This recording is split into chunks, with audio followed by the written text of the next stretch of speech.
Greetings, everyone. This is Rock on Spot coming at you with a weekly comic book roundup. We'll get started with this week's X-Men related books and Spider-Man related books. I'll kick the first book of the week will be Powers of 10, number 5. We got, after this, 2 more weeks to go for House of X and Powers of 10, so... yeah, okay. So, like all the others, we can open up with a quote, this time from Xavier. They will think we are doing one thing, but the truth is we are doing something altogether different. We begin in the Year 1 era, which it's actually very telling that, yes, Year 1 refers to an era, not a specific year. Xavier's meeting with Forge, discussing making modifications to Cerebro that would allow him to copy the minds of mutants that Cerebro scans.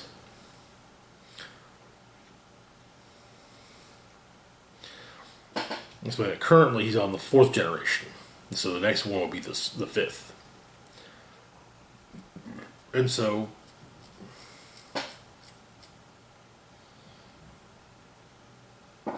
Forge explains that, first,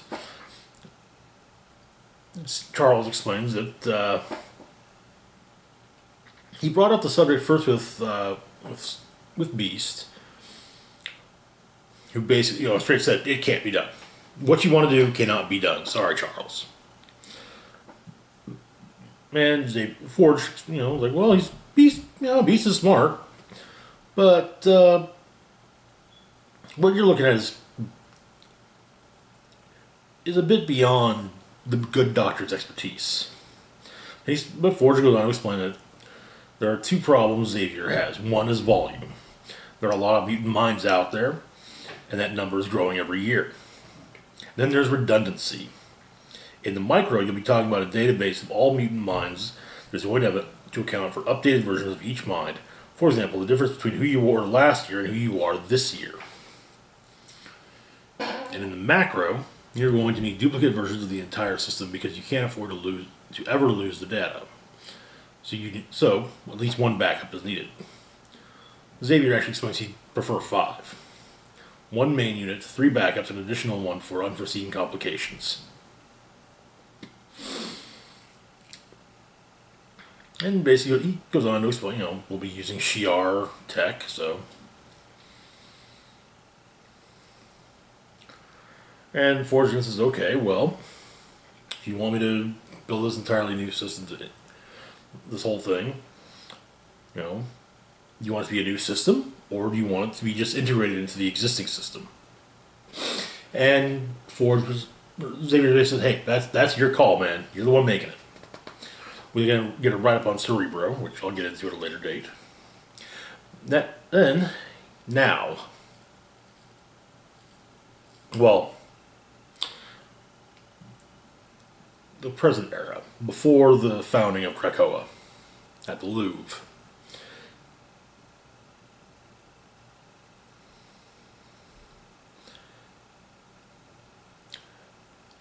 Emma empties out the Louvre so she can look at a specific piece, and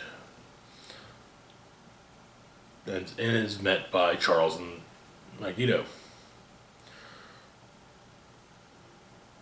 And when she knows there's 2 of them here together, well, whatever they're going to suggest is either going to be incredibly heroic or terrifyingly reckless. And Charles says, couldn't it just easily be both? And so they tell her. And I'm glad we're getting this because someone had to basically point the finger at Magneto and say, hey, of all the people in the world to know what a bad idea it is to get all the mutants in the world on one island, you are the one who should know better.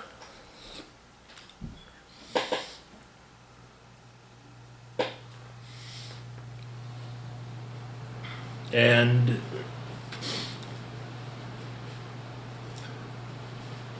Emma then says to Xavier, you think I would actually help with this? And, well, Xavier says, no, not so much this as helping us to form a mutant government.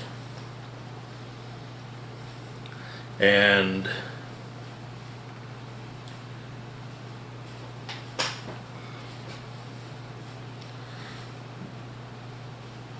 she goes on, basically, aren't you guys just a little bit ahead of yourselves? And Magneto explains that in 1 month, the population of Krakoa will seemingly overnight expand from several mutants to well over 100,000. 3 months later, it will be 5 times that. By this time next year, it could be as high as 2 million.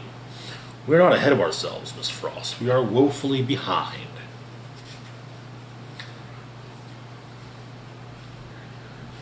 And so she finally asks, what's going to make it different this time? And so they take her to Krakoa. And she decides that, okay, she's in. So that's what they need. And they basically want the Hellfire Corporation to be the East India Trading Company of mutant kind. Emma likes that idea, and okay. It would be. It's decided that initially, Magneto initially offers a 20-year exclusive contract, but then, well, Emma being Emma, get convinced not with telepathy, just her being obstinate and, well, her convinces Magneto to up it to a 50-year contract for distribution. 50-year exclusive contract for distribution. In exchange, Eric and Charles are offering her 2 seats on the 12-person council that will act as the first government of Krakoa. Which Emma assumes will be temporary until something more formal is agreed upon. Though, Magneto kind of says, hey, maybe not. We'll find our way as we grow. And then she asks, okay, well, why are you giving me 2 seats? They kind of look at each other and it's like, okay, yeah, we need you to bring Sebastian Shaw back into the Hellfire Club. And seriously, the look on her face. I mean,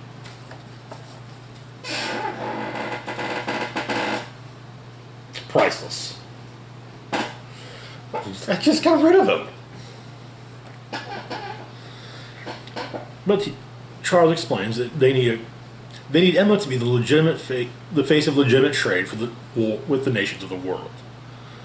The consummate politician who partners with countries with which we have official relationships, and for the ones we do not, that's where Sebastian Shaw comes in,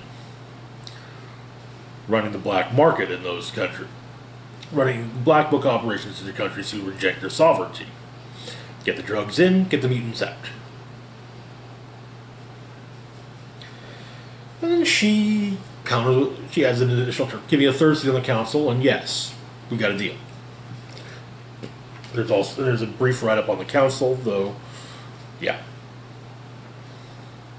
And then we get the point where Magneto summoned all of the villains to Krakoa, as we saw them arrive in last week's House of X. But we see him astrally projecting to the Acolytes, Mr. Sinister on Bar Sinister, Omega Red, and it would appear others, the Gorgon. And then he meets with Namor, who has a few things to say, but who basically says, hey, look,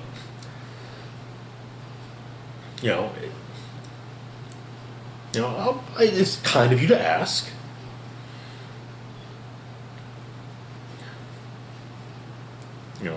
But you finally come to realize that humans hate you for.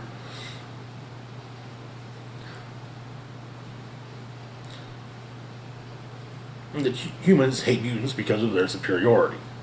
They're envious. Goes as far as say they're envious of mutants.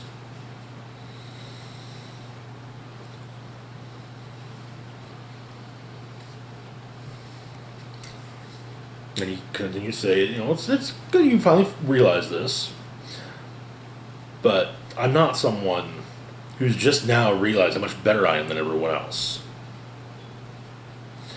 And he also doesn't believe that Charles feels that way about himself either. And so he tells Charles to leave and not to come back until he really means it. We fast forward to year 1000. The Elder is destroyed by the Phalanx.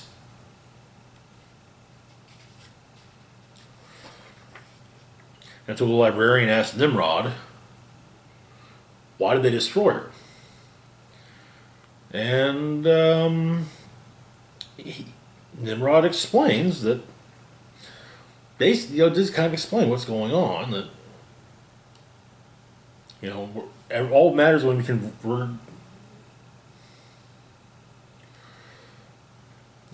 So we're copying ourselves to basically,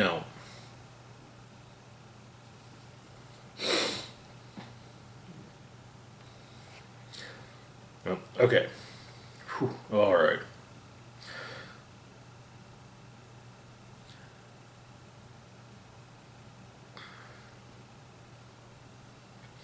While Nimrod isn't sure, the librarian asks to guess. So, machines evolved as humanity did. And together they've harnessed the entire power of the planet, and they're approaching the ability to harness the sum total of the solar system, which is Promethean, but on a universal scale, not mighty, which they can do. The Phalanx.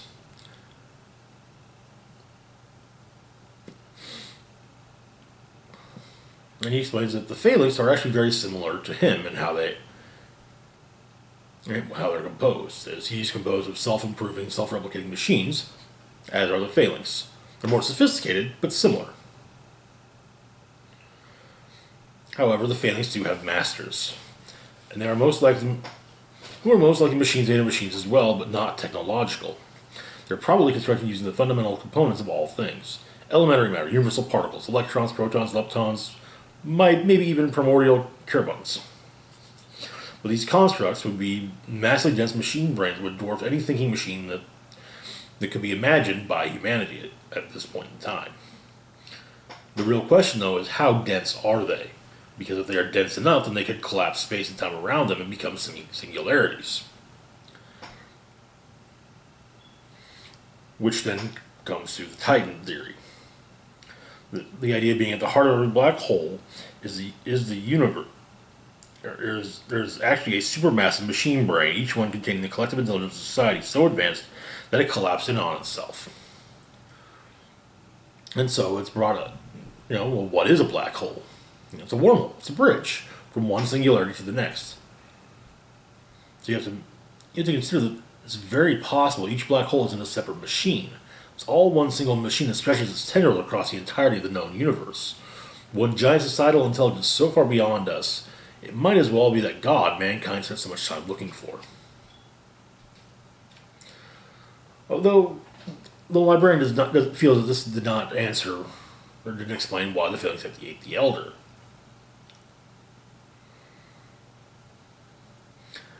Then Mark explains that, we reach beyond ourselves, build a world mind, and with the hope of attracting a galactic suitor, a protector. Instead, we attracted a predator, and a hungry one. The Phalanx are built to consume worthy cultures and add that consumed societal intelligence to theirs, and by extension to their masters. But it's taxing, and they need to eat. They need energy to survive. They need to eat. And it's added that their overtures have been accepted by the Phalanx. Converting matter to energy is how they thrive in service to their masters. They asked for sovereignty, but it came with an unexpected price. And tomorrow, the families will absorb their collective intelligence into theirs, and the history and consciousness of the planet will live on forever. But in doing so, they will also feed, consuming the entire planet and leaving no living thing behind. Then we get another write-up on universal societies, with there being three types: Titan, Stronghold, and Dominion. Again, this will be explained at a later date. And the issue ends with a quote from Namor. "When you see me again, understand what that means." And that, where the issue comes to its close. Alrighty, moving on to Wolverine Annual #1. Probably about, third or fourth Wolverine Annual #1, but hey. Beggars, choosers, you know how it goes. So, this is part of the Acts of Evil annuals. Basically, having, being a nod to the Acts of Vengeance annual storyline from 30 plus years ago. Everyone facing off against villains they don't normally face. So we begin with Wolverine and Spider-Man fighting glass robots in Times Square. Looks like they probably belong to the Tinkerer. Once they're done smashing them up, Logan asks where the Tinkerer is, and Spidey says, whoa, okay, let's take a breath. Keep in mind, Tinkerer is a little old man. And I mean, yeah, technically speaking, you're a little old man too. But Spidey's mind's not even sure Tinkerer's on Earth at the moment. So, since Logan did say he has stuff to do, Spidey says he'll handle the toys that Tinkerer forgot to put away. And so,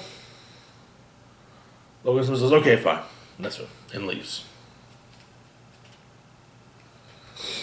And so, he hops on his bike, thinking to himself that there's always some excuse to not go.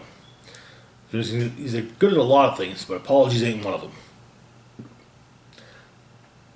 And there's a specific person, though, he needs to apologize to, and he's just never been able to work out what to say to her. So he arrives at Maple Glen Assisted Living Community, explains that he's here to see who he's here to see, and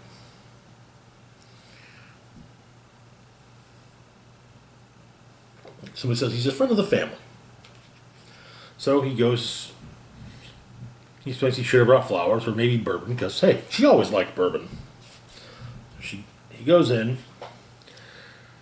Well, the woman he's here to see is not too happy to see him. And he says, whoa, wait, just let me say my piece, and then I'll leave.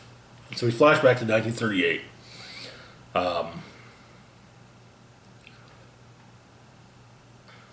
Logan and this young woman are ready to leave, go drive someplace else. They end up in Hollywood. 6 months later, she dumps him. Him figuring that, her saying that they're just too different, and he says he figures he's not fancy enough for her new friends. Well, he stuck around though. There was work. So, one day he injures himself in front of his friend, and says, "Oh, I'm fine. Don't worry about it." She sees him and notices, "Oh, okay. I just saw a piece of metal go into your, embed itself in your face, and now there's not even a scar."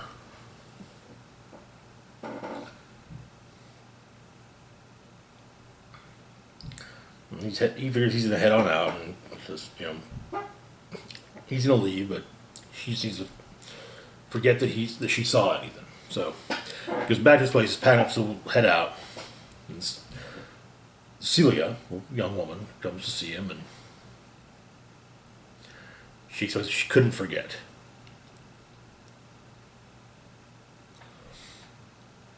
And she says that there's a group that she joined a few months ago, part of research for a role. And they're interested in all kinds of science and what lies beyond. Well, he didn't want to be someone's experiment. So, it'd be about learning, understanding. And reflected in a mirror is Morgan Le Fay, however. So, she takes him there, and it's a trick.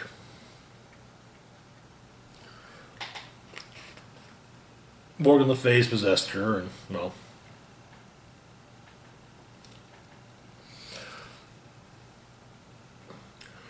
and she basically, and Le Fay explains that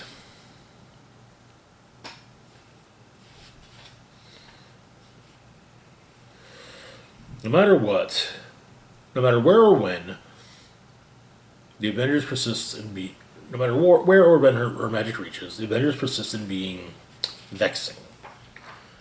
And so, he gets a little taste of the future, fights it. She's trying to steal his life force from him.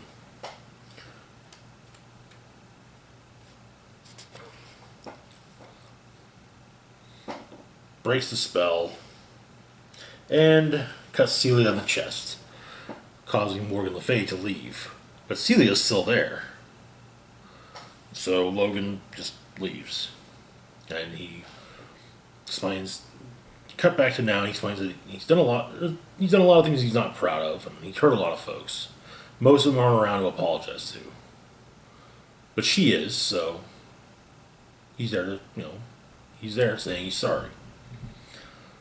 Mainly that he left without helping her. And also sorry it took him so long to get out here.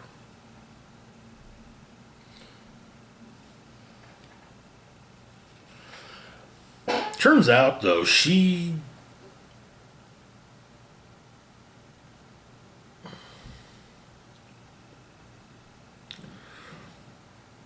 willingly let herself be taken over by Morgan Le Fay.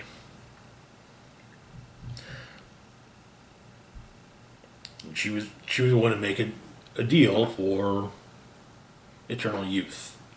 However, as Logan hadn't died, she's old with 3 scars across her chest.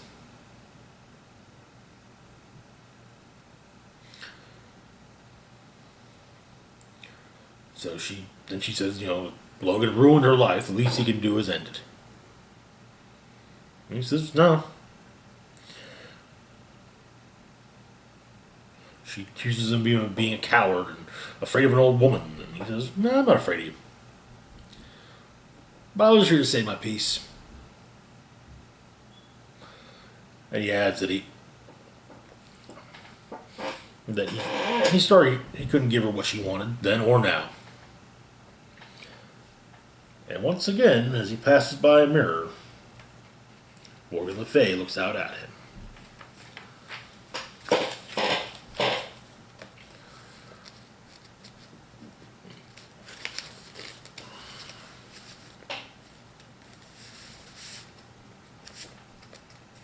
Moving on to Marvel Comics Presents number 9.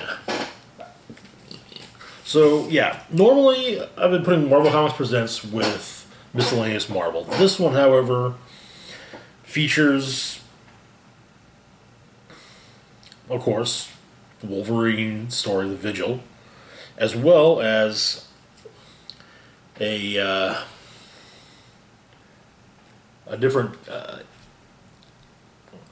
an alternative version of Wolverine, based on the EXE, or the X.Men What If from last year, I think.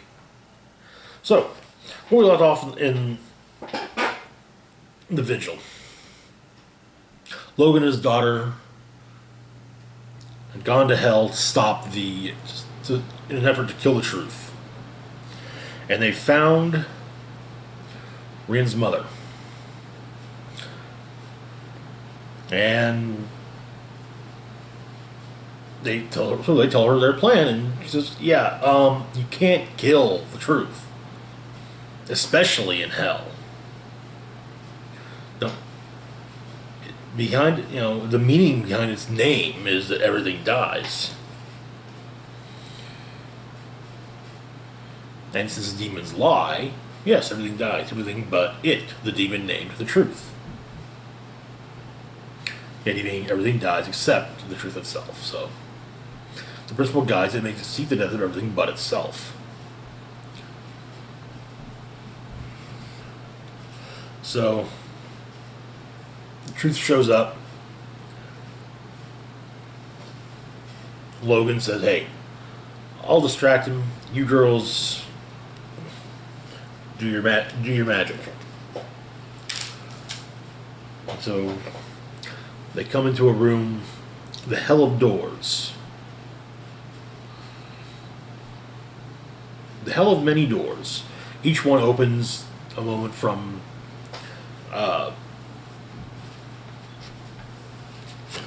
I can't remember her name.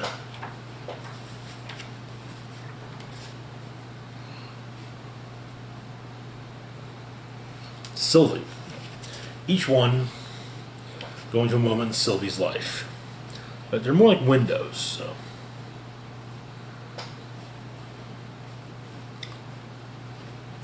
And she can't stay in them if she goes when she goes So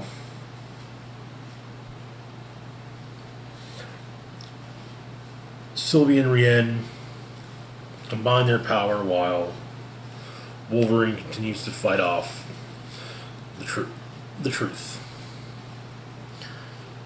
The fight does not go that well for Wolverine. Gets one of his arms ripped off, but they end up in northern France in the 40s, late in the Second World War, when the whole story began.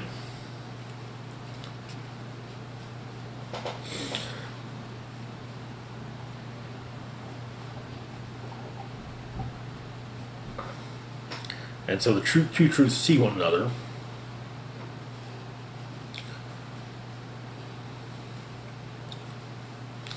And so I was like, wait, the whole truth about me is that everything dies, but you don't die, then I have to kill you. So they fight. Meanwhile, Sylvie and young Sylvie, plus Rienne, plus Sylvie's mother, combine their forces, as well as the bond between Logan and Sylvie, and they manage to imprison the two truths. With the two truths, as well as Logan and Sylvie, all being turned to stone.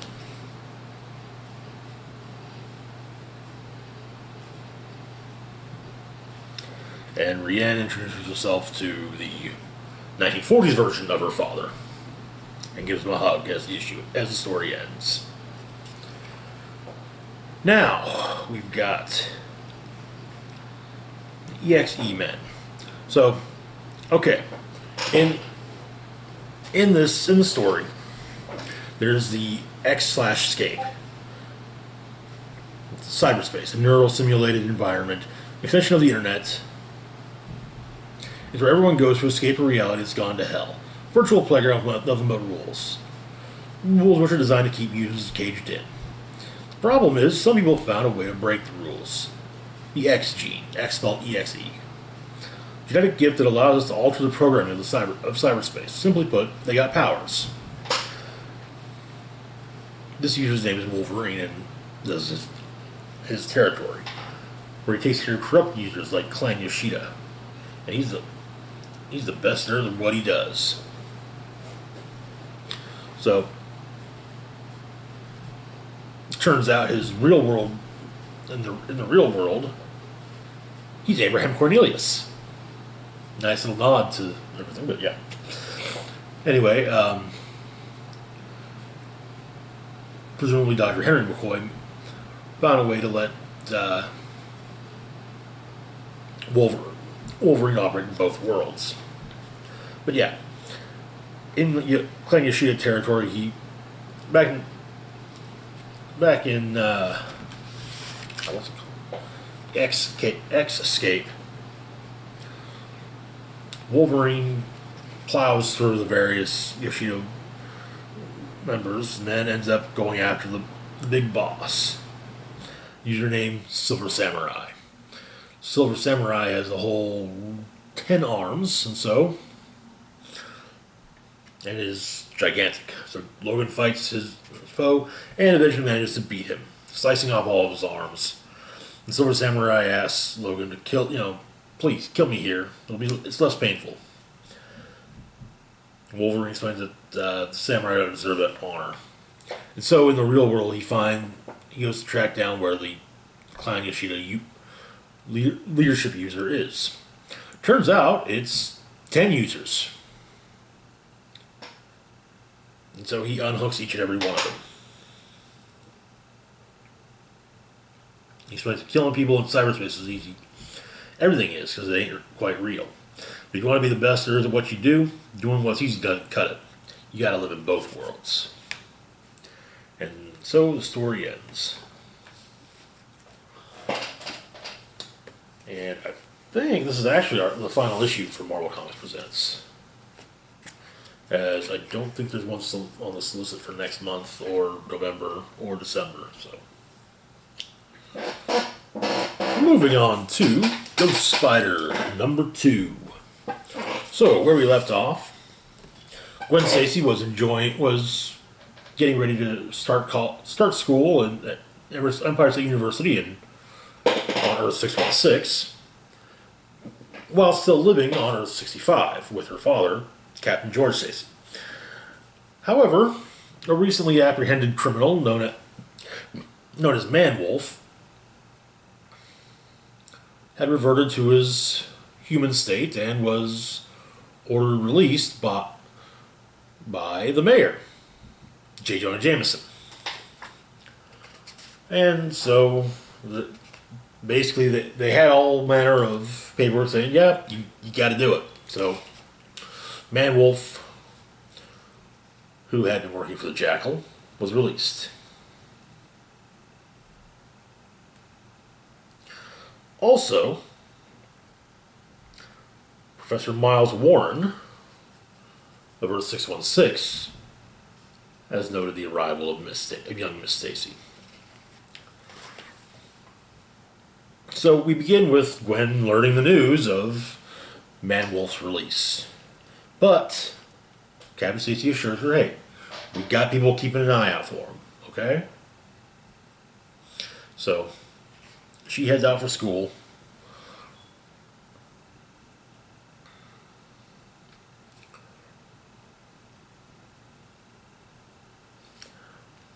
Makes a change.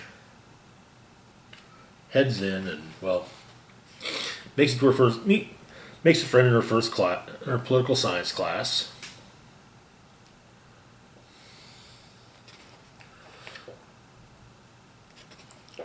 The guy offers her number, but she says, I'd love to have it, I just don't have a phone right now. And so she does kind of wonder to herself if maybe Reed Richards could program her phone for roaming. We've got Warren also keeping tabs on her. Currently under the guise of Professor Guaranis. Explaining that apparently Guaranis has been feeling ill of late, and he explains that he's feeling much better. And he might not have time for the ethics committee this year, but he's on a private research project in the time after his classes. So, which is totally fine because his contract, like I said, his contract allows for that. So, Anyway, he goes into his biology lab, reverts to the Jackal, works on some additional serums while ranting to himself. Also explaining that his Jackal DNA is assertive. But he swallows the formula and goes back to being professor.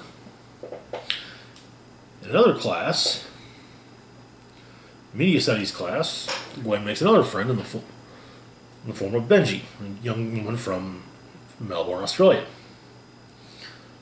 who offers to let Gwen use her streaming service to watch Veronica Mars with her by a streaming service, as well. She doesn't have a working streaming service account in this dimension.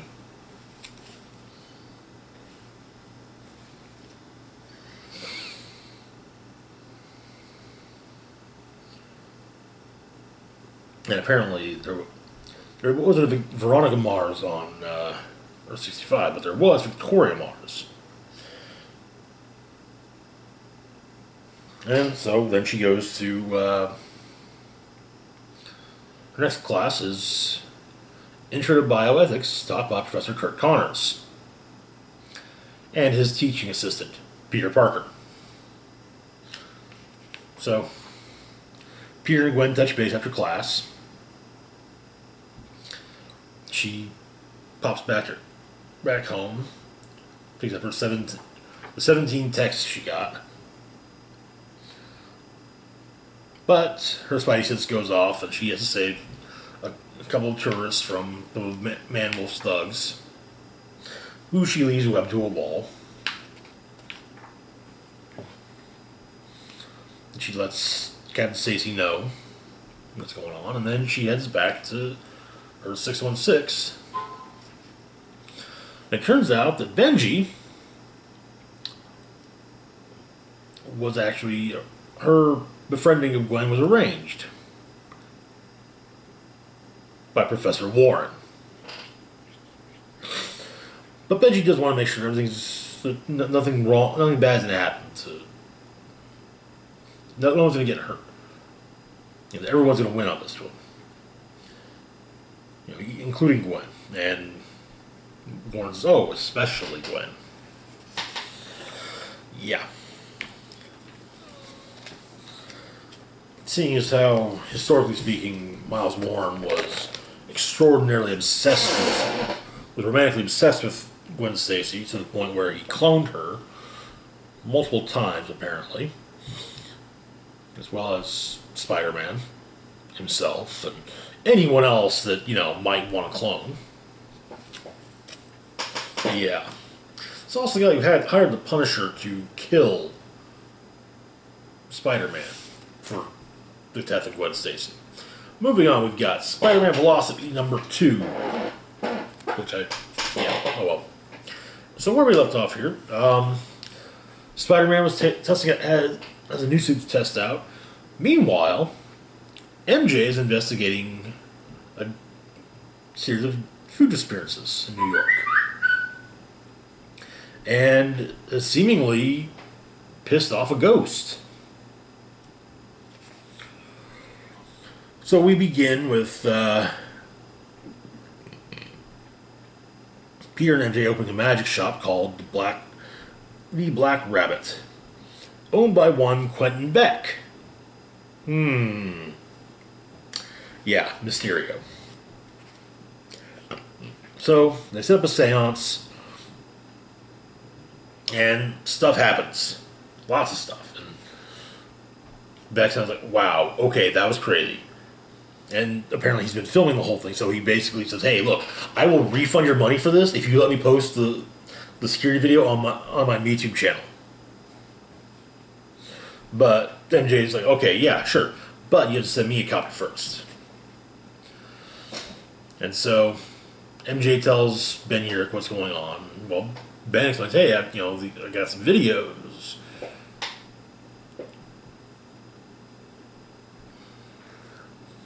She got some videos from that widower of his colleague who was killed, Maggie. And so he sent some tapes from her Oscorp Genetics Lab story. Clinical trial footage, but it's one that's just a doozy. Metabolic bombardment for a subject named James Harvey, who vanishes.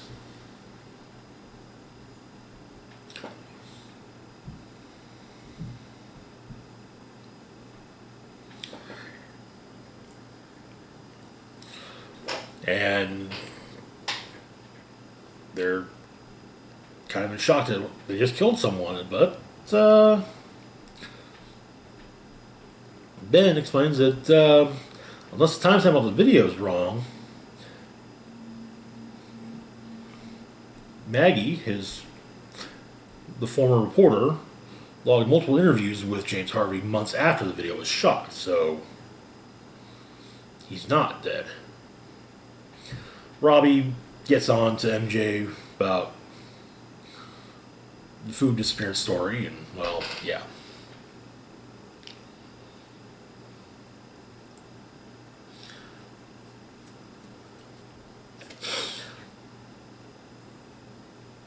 And so she goes to finish the story. Robbie accuses Ben of being a bad influence, which Ben doesn't even try to deny. Meanwhile, Peter goes out to do, well, Spidey stuff, and also test out the new suit, the new armored suit. The armor takes bullets.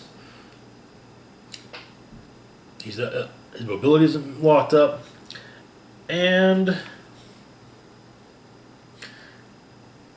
he's able to take the explosion of a rocket. So, turns out they decided to set a trap for for the ghost. And the ghost falls for it. Lots and lots of holograms. So they wait. They figure, okay, well, if we wait all night, the ghost will be low on energy and not be... Well, they stay there all night watching the videos from the various security videos, and they see a young woman moving extremely fast. Hey, all the time she's been down there, she's been using up her energy, so she's going to have to be slow enough to catch now.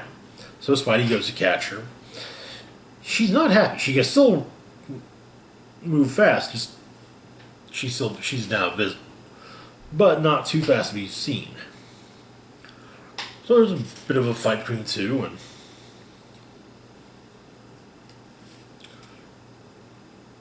apparently Spidey's webbing is that strong because she was able to tear it in half.